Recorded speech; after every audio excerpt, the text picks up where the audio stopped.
You place your bag on the belt, the screen flashes. An agent's hand goes up before you even reach the other side. She pulls your bag aside and reaches in without asking. What comes out isn't what you expected to be the problem. It's something you packed on purpose, something practical. She holds it for a second, then sets it on the metal table between you.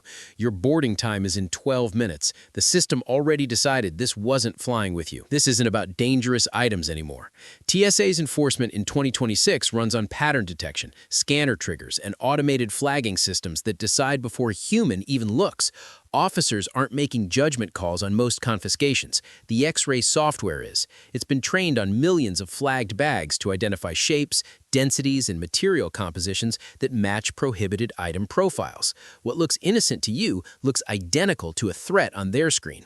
The technology can't tell intent. It only sees match or no match. And when there's a match, even a soft one, the protocol is simple.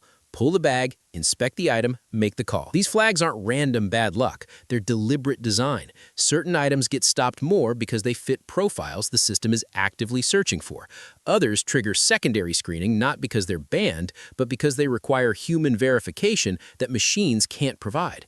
The result is the same either way. You're delayed, your item might be confiscated, and you're learning the rules at the worst possible moment. What most travelers never realize is that these triggers follow patterns. A traveler packs a double-walled insulated water bottle, the kind that keeps drinks cold for hours, completely empty, bone dry. They've flown with it before without issues, but when it goes through the scanner this time, it gets pulled aside immediately. The officer picks it up, unscrews the lid, peers inside, then reaches for a swab kit. The X-ray can't penetrate thick insulation layers. Double-walled bottles create dark spots on the scanner, where the space between walls appears as an unknown void. And unknown voids match the profile for concealment. Liquid hidden inside insulation, powders packed into false bottoms, even small prohibited items tucked into hollow chambers. The machine flags it not because it detected something wrong, but because it couldn't confirm nothing was wrong. The officer has no choice but to physically inspect it. They swab the interior for chemical residue. They check the base for removable compartments. The process takes 5 to 8 minutes even when nothing is found. And if there's any residue from previous contents, drinks with sugar, coffee oils, flavored water, the swab test might require additional screening. The delay compounds. Keep it in an outer pocket with the lid already off before you reach security, or switch to a clear single-wall bottle that scanners can see through completely. Your bottle clears, but the family ahead of you isn't as lucky. Their bag's been stopped for something that looks like baby food. A parent traveling with a toddler packs homemade pouches of mashed fruit and yogurt. Small portions, perfectly sealed, meant to keep the child calm during the flight. The bag goes through the scanner and stops. The officer pulls out every pouch. TSA doesn't evaluate food by how you call it. They evaluate it by how it behaves under pressure. If you can push it through a tube or spread it with a utensil, it falls under liquid restrictions. That includes applesauce pouches, yogurt cups, nut butter, hummus, pudding, and even thick smoothies. The 3.4-ounce rule applies to all of them. Baby food gets an exception, but only if it's declared before screening and only in reasonable quantities for the flight duration. You can't pack a week's worth and claim it's all for one trip. Officers verify amounts against flight length. If the quantities seem excessive, they'll ask questions, and if you pack them without declaring them, the inspection process automatically extends. The agent has to open each container, visually inspect it, potentially test it. What should have been a 30-second bag check becomes a 10-minute examination. Declare all food before your bag enters the scanner. Keep it in a separate, clear bag, limit quantities to what you'll realistically need for the flight plus a reasonable buffer. The parents are still repacking when you notice another traveler being pulled aside, this time for something in a small plastic container. A business traveler packs protein powder in a small container for their morning routine. Under 12 ounces, clearly labeled. Seems straightforward, but at security, the officer pulls it aside for testing. The 12-ounce rule is the automatic trigger threshold. Below that, officers have discretion, and discretion means if your powder looks remotely ambiguous, it's getting swabbed. Powders don't X-ray like solids or liquids. They show up as irregular density masses that can obscure what's underneath them. Certain explosive materials can be powdered to bypass visual detection. From a machine perspective, protein powder and a threat powder look identical. Same texture, same density range, same packaging potential. The system flags it as requires verification. Now a human has to test it with chemical swabs that detect traces of prohibited substances. The testing process is quick if you cooperate, but becomes lengthy if you show frustration or try to explain what it is. Officers don't care what you say it is, they care what the swab says it is. Keep it in original packaging with labels intact. Don't transfer it to unmarked containers or Ziploc bags, or pack all powders in checked luggage. You're halfway through security, your bag cleared, your shoes are back on, you think you're done, but then you feel it, that slight shift in the checkpoint energy. Another traveler ahead of you is pulled aside for secondary screening. Their bag is fine, their items are fine, but something triggered a deeper look, and now you understand. Clearing the scanner isn't the same as clearing security. A college student brings a small canister of dry shampoo, travel-sized, under the aerosol limits, properly packed in a quart bag with other toiletries, but the bag gets stopped. The officer picks up the dry shampoo and checks the label. TSA allows aerosol toiletries under 18 ounces per container and 70 ounces total, but that allowance assumes the contents aren't classified as hazardous materials. If the propellant or active ingredient is listed as flammable, corrosive, or toxic, the item can be restricted regardless of size. Dry shampoo often contains butane or propane as propellants. Both are flammable gases. The label legally has to state this, and that statement becomes the trigger. One airport might let it through because the officer focuses on size compliance. Another might confiscate it because the officer focuses on flammable classification. The inconsistency isn't officer error, it's interpretive discretion within overlapping rules. What saves travelers isn't knowing which interpretation they'll face, it's eliminating the ambiguity entirely. Switch to non-aerosol versions, solid deodorants instead of spray, cream dry shampoo instead of powder spray. The dry shampoo gets cleared after inspection, but 2 bins over, someone's camera bag is getting the full treatment. A photographer travels with spare batteries for their camera equipment. 4 batteries, all under 100 watt-hours, properly stored in a protective case. The bag goes through and gets pulled. The officer counts the batteries. Aggregate power capacity is monitored too. You're allowed spare batteries under 100 watt-hours in carry-on bags, but there's a practical limit on total quantity. Most airlines cap spare batteries at around 15 to 20 per passenger, depending on carrier. The reason isn't arbitrary, it's fire risk calculation. 1 battery overheating is containable. 10 batteries creating a thermal chain reaction isn't. So officers look at total count and total capacity. 4 70 watt-hour batteries means 280 watt-hours of potential energy in your back. That's getting close to red flag territory, even though no single battery violates the rule. Add in laptop batteries, phone batteries, power banks, and the count rises fast. What appears compliant item by item becomes questionable in aggregate. Document each one. Know the watt-hour rating. If it's not printed clearly, calculate it before you fly. Watt-hours equals volts times amp-hours. The photographer finally moves on, but now there's another holdup. Someone's gym bag is triggering a manual inspection. A fitness enthusiast packs a jump rope with weighted handles. Solid rubber rope, metal handles filled with sand for resistance. Compact and practical, but when it goes through the X-ray, the officer pulls the bag immediately. The handles are dense metal casings filled with material. On an X-ray, that reads as potential weapon components or concealment devices.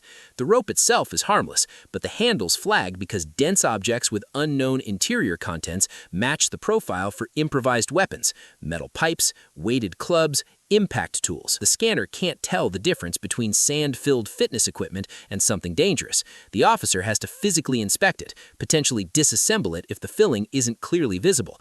This isn't about the item being banned, it's about the item being unverifiable through scanning alone. And unverifiable means manual check. That means time.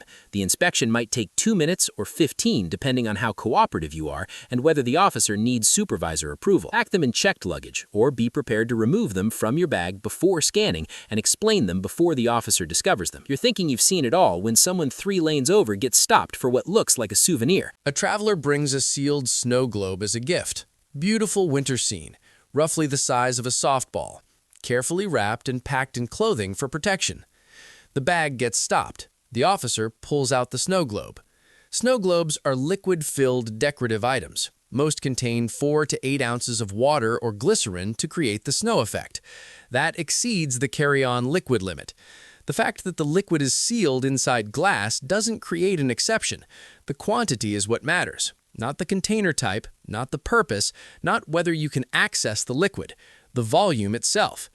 This same logic applies to other liquid-filled decorative items, liquid motion lamps, oil and water sensory bottles, liquid-filled paperweights, anything where the liquid is part of the design, not just incidental moisture.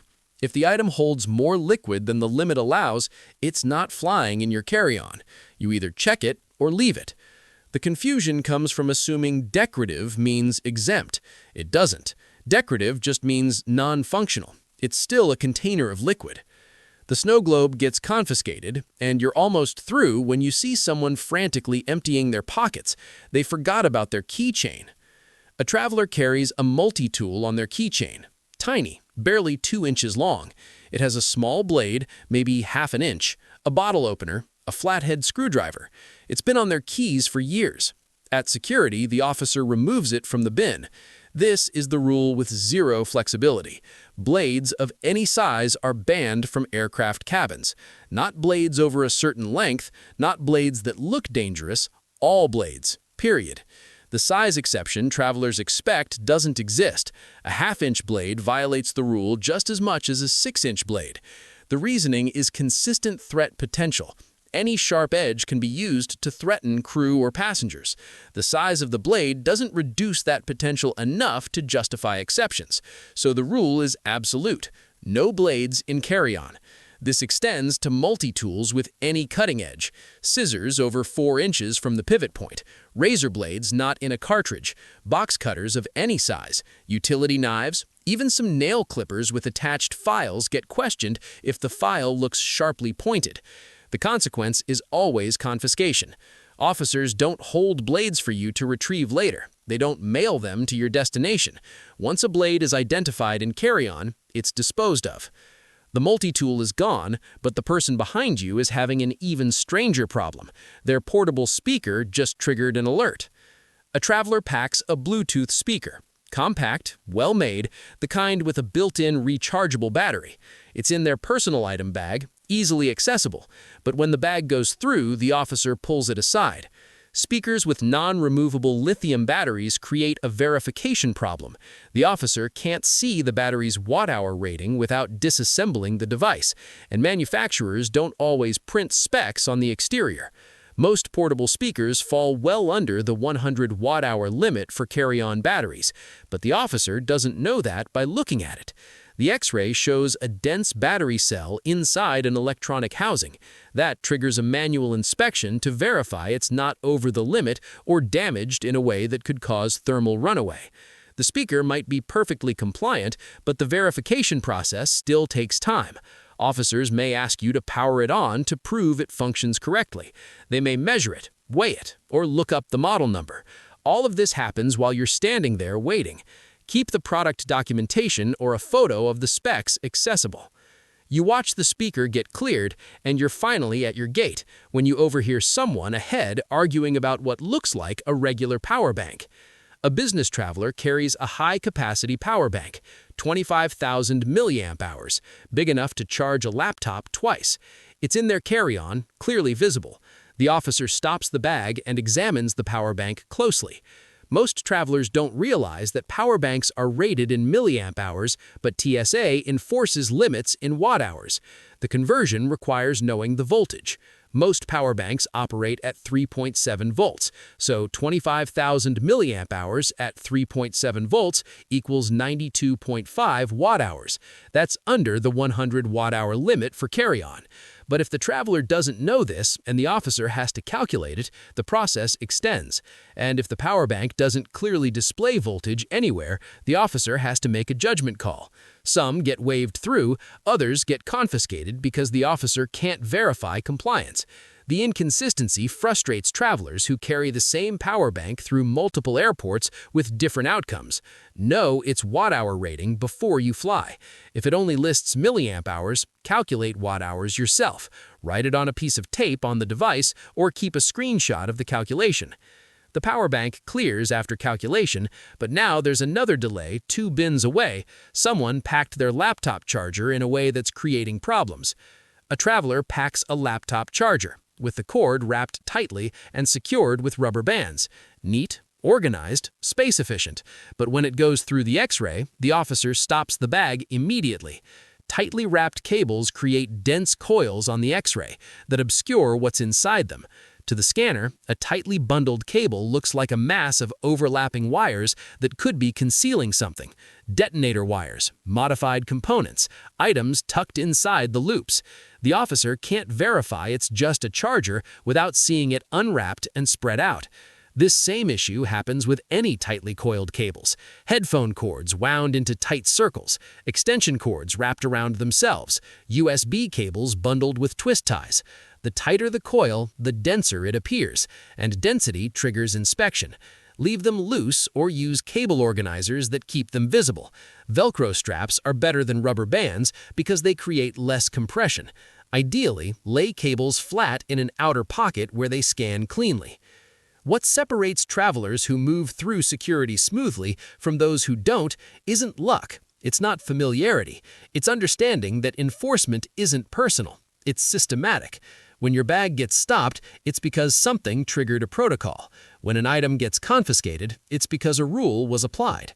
The officer isn't making it up. The system isn't targeting you. You're just the next person in a pattern the system was designed to catch. And once you understand that, the entire experience changes. You stop feeling singled out. You start seeing the checkpoints as they actually are. Decision trees. If this, then that. If your item matches a profile, it gets flagged. If it doesn't, it passes. The profiles are built on data. Millions of bags, thousands of incidents, patterns that repeat. Your job isn't to outsmart the system, it's to not match the patterns it's looking for. That means eliminating ambiguity before you pack, choosing items that scan clearly, avoiding products with warning labels, knowing the capacity limits and liquid thresholds, declaring anything that falls into gray areas. The travelers who do this don't get stopped, not because they're lucky, because they're predictable to the system in the right way. They're boring on a scanner, and boring is exactly what gets you through fast. What surprised you most about how these items get flagged? Drop a comment and let us know.